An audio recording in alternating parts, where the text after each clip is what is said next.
इंसान के सभी के दुखों का कारण बोलना ही है, क्योंकि आवश्यकता से अधिक बोलना ही दुखों का कारण बनता है। इसलिए कम बोले, सटीक बोले, मधुर बोले और सबसे जरूरी जितनी आवश्यकता हो उतना ही बोले। वाणी या बोलना ही नहीं बल्कि मौन में भी शक्ति होती है।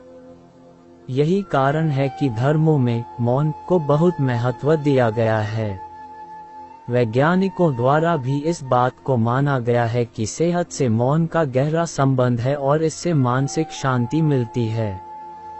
मौन से विचारों में एकाग्रता आती है और रचनात्मकता बढ़ती है।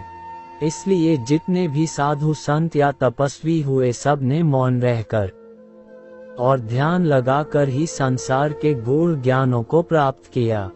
दुखों का कारण है बोलना। हमारे जीवन में एक नहीं बल्कि बहुत सारे दुखों का कारण बोलना ही है, क्योंकि हमारी समस्या यही है कि हम चुप नहीं रह सकते, हमेशा कुछ न कुछ बोलते ही रहते हैं और आपके बोलने के कारण ही आधे से ज्यादा दुख निर्मित होते हैं। परिवार में कलह क्लेश का कारण भी हमारा बोलना ही होता है। आप जितनी भूख उतना भोजन खाते हैं, जितनी जरूरत उतना कार्य करते हैं, लेकिन क्या आपने इस बारे में कभी सोचा है कि आप कितना बोलते हैं? क्या आप उतना ही बोलते हैं जितनी आवश्यकता है या अनावश्यक ही सारे दिन बोलते हैं? इस बारे में कभी अकेले बैठकर जरूर सोचिए कि आज आपने दिन भर में कितना बोला, क्या बोला और सबसे जरूर कि क्यों बोला। इनमें से कितनी बातें जरूरी थी और कितनी अनावश्यक। सुनने सुनाने के माहौल से निकले बाहर। मनुष्य की प्रवृत्ति ऐसी है कि वह अपने मन में चल रही बातों को दूसरों को सुनाना चाहता है और दूसरा भी आपके साथ ठीक वही काम करता है।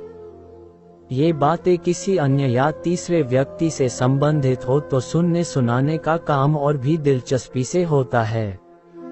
आप फिर जब कभी भी बैठते हैं तो इन्हीं बातों को फिर से दोहराया जाएगा और फिर से इन्हीं बातों पर विचार करेंगे।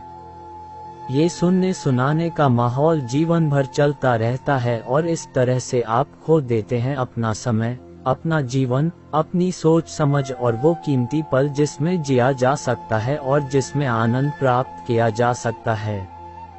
इसलिए इस सुनने सुनाने के माहौल से बाहर निकलें। क्या है मौन की शक्ति? जब तक हम बाहर की ओर बोलते रहेंगे, हमारे भीतर अशांति रहेगी। जिस दिन हम मन से चुप हो जाएंगे तो तब बाहर हमारे मुख से कुछ भी निकले हम शांत ही रहेंगे। दुनिया में जितनी बुराइयां हैं, परिवार में क्लेश है, पति पत्नी में विवाद है, सब बोलने के कारण ही होते हैं।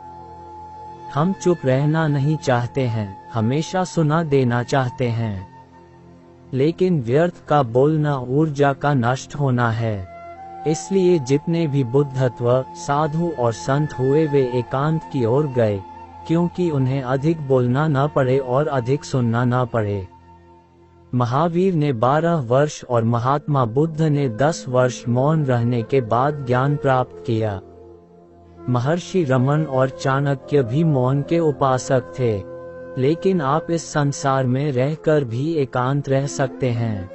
इसके लिए आपको अपनी उन ऊर्जाओं को बचाना होगा जिसे आप व्यर्थ के शब्दों में नष्ट कर देते हैं।